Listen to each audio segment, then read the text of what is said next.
Hey guys and gals, welcome back to Theater Advice, fcavsystems.com. After my two Band-Aids and this acoustic panel fell off the wall because I lost the hardware for it a long time ago, so I Velcroed them. I might change the name of this to the show, actually, is what I might do. So we'll think about that, we'll play around with it, we'll do some surveys, see if that works.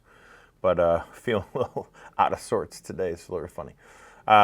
We're going to dive into Kaleidescape. I get a lot of questions about it, whether it's worth it, whether it's not worth it. That's a big, that's like, is a high-end car worth it, not worth it? I mean, bottom line is, yes, it's worth it, right? But it depends on how much expendable income you have. That's the reality. It is an awesome product that does a lot of cool things, and from a usability standpoint, things like that, it's just phenomenal. So we're going to kind of dive into the web version of it, and things like that. A couple of the benefits that I like about it, and stuff like that. And we'll go to the screen. So what's really cool about Kaleidescape, of course, they literally have won awards for their GUI, their user interface. So it's one of the better looking user interfaces, of course, from a standpoint of having all of the cover art on there and stuff like that. What's cool about it is it actually knows all the actors, obviously, knows the genres, whatnot, that kind of thing. So if you go and choose, something sci-fi or whatever, like Star Wars over here, you don't even do anything. After like three seconds, it'll cycle every other Star Wars, Disney owned, other Star Wars will go there. Ready Player One is 2 out. You got Passengers 3 out from there because it's kind of sci-fi down here. So all around it will start to be movies that are like it. So if you're, kind of just in a sci-fi mood and you don't know what you want to watch, as you go through your library here, it actually just kind of cycles around. Sometimes it's just fun to just watch everything just cycle and move around it. Fury moved up, I knew that it would. So like any war movies would be there. If I owned other military war movies, Saving Private Ryan, that kind of thing, I bet would come around it. Same thing if I go over here to Sting Live in Berlin, which actually is going to come up in another video that I do soon. Eric Clapton moved around it. So it's really, really cool user interface, award-winning, phenomenal deal. You can do a list. Obviously, if you're just looking for something by list, this is easy, alphabetical, nothing crazy there. The store, the store is a lot like the user interface, doesn't move around, but the store is good. Some movies are expensive, some movies aren't. I would say it's pretty in line. Like Frozen Empire just came out, so if I select that guy, it's $29.99. I think that's what it is on Apple TV. Sometimes movies are going to be $5 more here, but here's the deal: Kaleidescape is DVD quality or above, no compressed sound. It is absolutely different. If I watch the same movie, both video and audio, if I watch the same movie on Kaleidescape and then watch it on Apple TV, the sound is the bigger difference, if I'm being honest. It's definitely compressing video. There's a couple war movies where these guys are sitting in sand. I forget exactly the scene, but it's the one where the guy's kind of like he's like a medic. He's like an infield medic, and it follows him kind of. But he's in this, what is it? Hacksaw Ridge. There we go. That's why I got you, dude. Hey, so Hacksaw Ridge. They're sitting in this hole at one point, and it's sand. And on Apple TV, it looks kind of dark. And it's fine. It looks 4K. It looks good. There's like very low lighting, detail in faces, but you could tell that they're sitting in a hole of sand in nighttime. And when I watched that on Kaleidescape or DVD, which is the same, versus Apple TV, the scene was the lighting was where the compression was. You could see that it was like compressed, and the lighting is what suffered, because that same exact scene with the same exact settings switched over to Kaleidescape. I just saw more detail and sand granules behind them. I'll get fancy. I said granules, and stuff like that. So that's just, there's little things you notice that you're kind of like, man, that's what I'm paying for, and so that's cool. This system here that I have in here is probably $8 grand, $9 grand, multi-terabyte I've got a multi-terabyte combo unit. They don't make that anymore. It's all separated with player and then the separate hard drive. But for the most part, it's the same idea. But is it worth it? Yeah, it sounds really good and it looks really good. The things I don't love about Kaleidescape, and they can cry about it if they want to, but they ask me sometimes what I don't like about it. I don't like that if I buy a movie on Kaleidescape, then I don't own it anywhere else. Like, I own it there, but I can't. I now have to also buy it on Apple TV to watch it on an airplane or something like that. So you're having to buy it twice. I mean, these are first world problems. People that own Kaleidescapes also own high-end cars and other things. So maybe the $20 movie they have to buy extra, for your theater is annoying. But here's the deal. I also tell people, go ahead and buy a Kaleidescape. The thing's badass, but only buy the big movies. Like, buy, the newest, best movies. Buy Top Gun Maverick. Buy Barbie if that's your bag or whatever. Buy Avatar. Buy colorful. Buy a Greatest Showman. Like, that's because that movie's going to sound really good. So buy the big blockbusters, right? Don't watch Friends on it. I feel like that's wasteful. It's going to take up room on your hard drive. Watch Friends on Apple TV. That's how you save money. If you only buy the big blockbuster movies, the ones you're going to show off to friends and family anyway, I would not buy a romantic comedy on my Kaleidescape. They're going to be hurt by that because they won't probably make money on these movies, but that's not what it's for. Buy 300 on the Kaleidescape. And they just remastered that thing, and is it Dolby Atmos here? Yeah. So this is full remastered 4K and Dolby Atmos. And I heard it's a great demo, by the way. Another video I'm doing super soon. Super excited about it. Where I go over all my favorite demos. 300 is in that mix, so 300 is a great demo. But it's only $15. Not bad for a remastered movie. It's got the Rotten Tomatoes stuff there. It's got the IMDb scores up here. Not that any of that matters, because it's usually just people that want to watch people cry all day long or something like that. People don't understand how movies can just be entertaining anymore. These movies I would buy on Kaleidescape. I would buy that movie on Kaleidescape, Edge of Tomorrow. There's movies you buy on Kaleidescape, and there's movies you buy on your Apple TV. Fill the library differently. I own multiple movies in different genres. I have Top Gun Maverick in disc format at home because I have my Kaleidescape here. I have it on Kaleidescape here and Apple TV. So I bought that movie 3 times.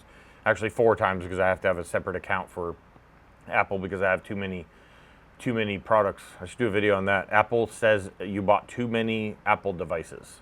I was like, okay, it's the dumbest thing I've ever heard, but sounds good. I bought too much of your stuff. Poor me. Dirty Dancing, I would skip it, so that is what it is. This is why I get in trouble for rambling, but it's important though, because people are like, this is filling up my hard drive. If you buy only 4K blockbuster movies, it's going to be years before you fill up that hard drive, like 10 years. So just buy smart and then use it, and it's absolutely sick when it's done that way. So we'll go out of the store, go back here. So this is the guide. The quality is DVD quality. You're going to see more detail and shadows. Things are going to look HDR that aren't even HDR just because there's more information there. And of course, if it's in HDR, it's even better if you have a bright enough projector to do it. Totally other conversation to get into. But yeah, Kaleidescape's badass. Very, very high-end piece of equipment. Should be, in my opinion, in any 6-figure theater to fully take advantage of it. Now, you can have DVDs if you're a physical media type person. That's awesome. If you feel like getting up all the time, putting in new discs, nothing wrong with that. Same with CD players for audiophiles and all that stuff, record, turntables. But, for ease of use, if you want to have your whole library right here in this super sexy GUI, best in the business for sure, then absolutely just pick up a Kaleidescape. They're amazing. Do want to touch on one more thing. They've got a web interface where you can do other things, and we'll kind of go to that web interface. So another cool thing about Kaleidescape is not all the settings are in the thing. Some people probably don't think that's that cool because it's an extra step, but they have many more settings and control in their web interface. You just literally go to the IP address, which you find on the screen in settings. It'll say the IP address really, really quickly. Hit up the IP address here. It brings up this menu. So once you're in this menu, you can go to all your movies, and you can do a bunch of settings. You can deselect them, select them.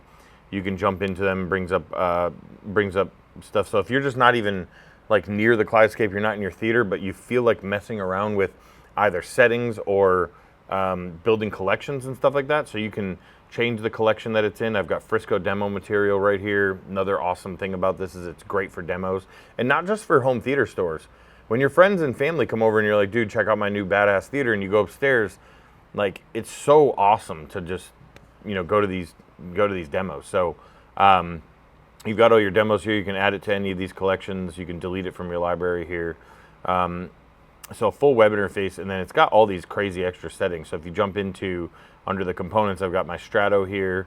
It shows the available storage. I've got 3 terabytes remaining, and then I'm going, because you can buy stuff from here too without even going to the thing. So you've got all kinds of, you know, selecting video output behavior, aspect ratios, so you can mess around with a lot of things here. You've got, you know, full audio settings, lighting and shades. You can tie your Kaleidescape to your Lutron Radio Raw system, and you can mess around with shades and stuff like that through here. A lot of control and things like that through this guy, and then network settings if you need to do static IP addresses, which I talked about in my my network setup video I just did. But video and audio settings are here. So really cool little web interface that you can add movies to the library. It's nice if you're in your office working and you're like, man, I got a couple minutes. I've been meaning to play with this my library and get my demos, you know, kind of straight. You know, when friends come over or something like that, you could do it from anywhere in your house. So that's a cool thing. We're gonna go back to the screen really quick, because I'm gonna kind of dive into a movie menu and kind of show you what really makes Kaleidescape special here at the end. And it's all about scenes. All right, back to Kaleidescape. Another thing that makes it really cool, probably my favorite things I use it the most. I don't know why I didn't cover it in the first section, but we'll just go out with a bang. Is the scene ability. So when you go into any movie here, Avengers, my favorite part is I don't ever watch these movies. I mean, I use it, you know, for demoing, and people demo their stuff for their friends. So it's cool that it has this. You can just watch the movie if you want, but you can go down here and play scene, and it's got all the most popular scenes. It knows what they are. It shows you how long they are. So if you don't want to bore somebody, you can pick a different one, or you can just try all these and be like, man, that's the scene to show off in my theater, and then you just remember it. You can favorite scenes and do all kinds of stuff and build whole demo scenarios around scenes. So when you go back here, now you can go to collections, and these are all your collections for your friends, or if you just kind of up there playing around, calibrating a subwoofer, tweaking your stuff, whatever. Now you have all the stuff. Like Open Range is one of the best gun scenes that I have ever heard in my lifetime, for the reality of what a gunshot is. And so you can go there. If your system will fail on some of these gunshots if the volume's up. In Gravity, one of the best demos for Dolby Atmos.